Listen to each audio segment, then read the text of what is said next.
ఉషోదయం ప్రేమించు కాపరి ఉషా కిరణాలు ఉదయకాలపు వాక్య ధ్యానమునకు మిమ్మల్ని ఆహ్వానిస్తున్నాం. ప్రార్థన. పరిశుద్ధుడైన యేసయ్య, ఈ ఉదయకాల సమయానికై వందనములు స్తోత్రములు చెల్లించుకుంటున్నాం. మమ్మల్ని ప్రేమించి దేవా నీ కృపనిచ్చి ఈ లెంట్ డేస్లో మొదటి దినమున నాయన నీ సన్నిధికి రావటానికి మాకు ఇచ్చిన నీ కృప కొరకు వందనాలు చెల్లించుకుంటున్నాం. తండ్రి, ఉదయకాల సమయమున నాతో మాతో మాట్లాడమని యేసు పరిశుద్ధ నామమున అడిగి వేడుకుంటున్నాను పరమ తండ్రి, ఆమేన్. ఈ ఉదయకాలపు వాక్య భాగము రోమీయులకు రాసిన పత్రిక 5వ అధ్యాయము 6వ వచనము నుండి 8వ వచనం వరకు ఉన్న వాక్య భాగమును చదువుకుందాం.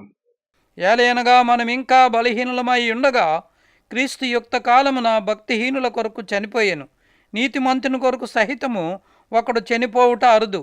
మంచివాని కొరకు ఎవడైనా ఒకవేళ చనిపోవ తెగింపవచ్చును. అయితే దేవుడు మన యెడల తన ప్రేమను వెల్లడిపరచుచున్నాడు. ఎట్లనగా మనం ఇంకను పాపులమై ఉండగానే క్రీస్తు మన కొరకు చనిపోయెను. మనము చదివిన వాక్య భాగములో యేసు ప్రభు మనం ఇంకా బలహీనులుగా ఉన్నప్పుడే మనకు తన బలమును ఇచ్చుట కొరకై, మనం ఇంకా దేవునికి దూరముగా ఉన్నప్పుడే తన్ను తాను బలిగా అర్పించుకున్నాడు అన్న కార్యంను చూడగలము. ఈ లెంట్ దినాలలో యేసు ప్రభు చేసిన యాగమును మనం జ్ఞాపకం చేసుకుంటాం. ఆయన శిలువ మీద చనిపోయినది, రక్తము కార్చినది, శిలువ మీద పలికిన 7 మాటలను మనము ధ్యానిస్తూ ఉన్నాము. కానీ ఆయన ఇది మనం బలవంతులుగా ఉన్నప్పుడు, అనగా మనకు శక్తి ఉన్నది, మనం పోరాడే ఆ సమయంలో చేయలేదు అన్నది మొదటిగా జ్ఞాపకం చేసుకోవాలి. నీవు బలహీనముగా ఉన్నప్పుడు, సోలిపోయినప్పుడు, సొమ్మసిల్లి ఉన్నప్పుడు ఆయన నిన్ను లేవనెత్తుట కొరకై, నిన్ను విమోచించుట కొరకై, నిన్ను బలపరచుట కొరకై తన ప్రాణమును అర్పించేదానికి ఈ లోకమునకు దిగి వచ్చినాడు. ఆయన తన ప్రేమను చూపించినాడు. నీవు యోగ్యుడవు కావు, నీవు యోగ్యురాలు కావు అని ఆయన ఎక్కడ నిన్ను గురించి ఏ విధమైన కామెంట్స్ చెప్పలేదు. కానీ నేను ప్రేమించి ఉన్నాను, వారిని విమోచించాలి, వారి బలహీనతల్లో వారిని నేను బలపరిచి వారి జీవితంను మార్చేదానికి.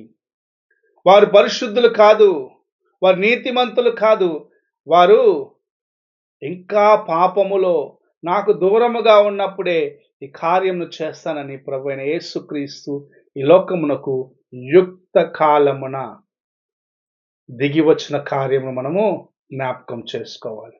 ఆయన ఈ లోకమునకు దిగి వచ్చినది తన్ను తాను రిక్తునిగా చేసుకొనుటకే. ఆయన ఈ లోకమునకు దిగి వచ్చినది మనలను విమోచించుట కొరకే.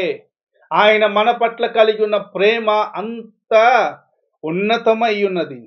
ఒక కార్యము ఇంకొక వ్యక్తికి మనము చేయాలని ఆలోచించినట్లయితే ఆ వ్యక్తి మనకు సమకాలికుడుగా ఉన్నాడా, మనము చేస్తే తిరిగి చేస్తాడా అని ఆలోచిస్తాము. కానీ మన ప్రభు మనల్ని ప్రేమించుటకు మనలో ఏ యోగ్యత లేదు, ఎటువంటి అర్హత లేని మనలను ప్రేమించినాడు. ఇతడు మరలా నాకు సహాయము చేయగలడా అని మనం ఆలోచిస్తాము. కానీ ప్రభు అతనిని నేను బలపరిచి నా తండ్రితో ఐక్యపరచాలి, ఆ రాజ్యంలో అతడు ఆనందించాలని ఆశించిన వాడిగా మనలను ప్రేమించిన ప్రభు నియమించబడిన ఆ సమయమున పాపము నుండి నిన్ను నన్ను విమోచించుట కొరకై ఈ లోకమునకు దిగి వచ్చినాడు. ఆయన దిగి వచ్చి తన్ను తాను రిక్తునిగా చేసుకున్న దాన్ని బట్టే ఈ దినము మనము స్వేచ్ఛగా మనము ఆయనను ఆరాధించగలుగుతూ ఉన్నాము. అలాగు మనము చేటకు ఆయన ఎన్ని శ్రమలు వచ్చినాడో.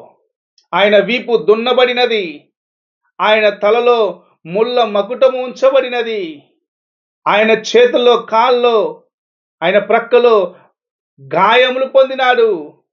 ఆ గాయముల నుండి కార్చబడిన రక్తము చేత మనము బలహీనులుగా ఉన్న మనలను బలవంతులుగా మార్చి దేవుని రాజ్యములో చేర్చినాడు.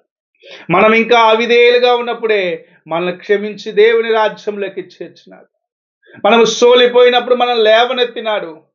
మనము కృంగిపోయినప్పుడు మనల్ని ఆదరించినాడు. ఆయన రాజ్యమునకు మార్గమును తెరచి అందులో ప్రవేశింపచేసి మనకు తండ్రితో స్థానం ఇచ్చినాడు.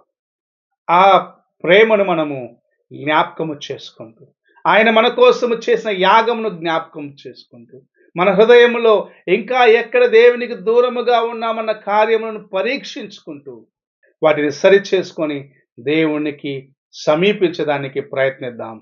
ఆయన కృపను సంపాదించుకొని, ఆయన అనుగ్రహిస్తున్న రక్షణను చేత పట్టుకొని ముందుకు వెళ్ళడానికి ప్రయత్నిద్దాం. ప్రార్థన చేసుకుందాం. పరిశుద్ధుడైన యేసయ్య, ఈ ఉదయకాలమున నీవు మాకిచ్చిన నీ యొక్క కొద్ది హెచ్చరికలు బట్టి స్తోత్రములు చెల్లించుకుంటూ, దేవా, మేము యోగ్యులుగా లేనప్పటికీ మా యొక్క అయోగ్యమైన స్థితిని నీవు లక్ష్య పెట్టక మమ్మల్ని కనికరించి మమ్మల్ని విమోచించుట కొరకై ఈ లోకమునకు దిగి వచ్చినావు. నీ ప్రేమను మా కోసము నాయన నీవు ధారపోసినావు. ఆ ప్రేమను నాయన దేవా, మా జీవితాంతము నాయన జ్ఞాపకము చేసుకుంటూ నిన్ను వెంబడించే కృపను దయచేయమని యేసు పరిశుద్ధ నామమున అడిగి వేడుకుంటున్నాను పరమ తండ్రి. ఆమేన్. తండ్రి అయిన దేవుని ప్రేమ, కుమారుడైన క్రీస్తు కృప, ఆదరణకర్తైన పరిశుద్ధాత్మక సహవాసం ఇప్పుడు ఎల్లప్పుడూ తోడై ఉండి సదాకాలము నడిపించును గాక. ఆమేన్.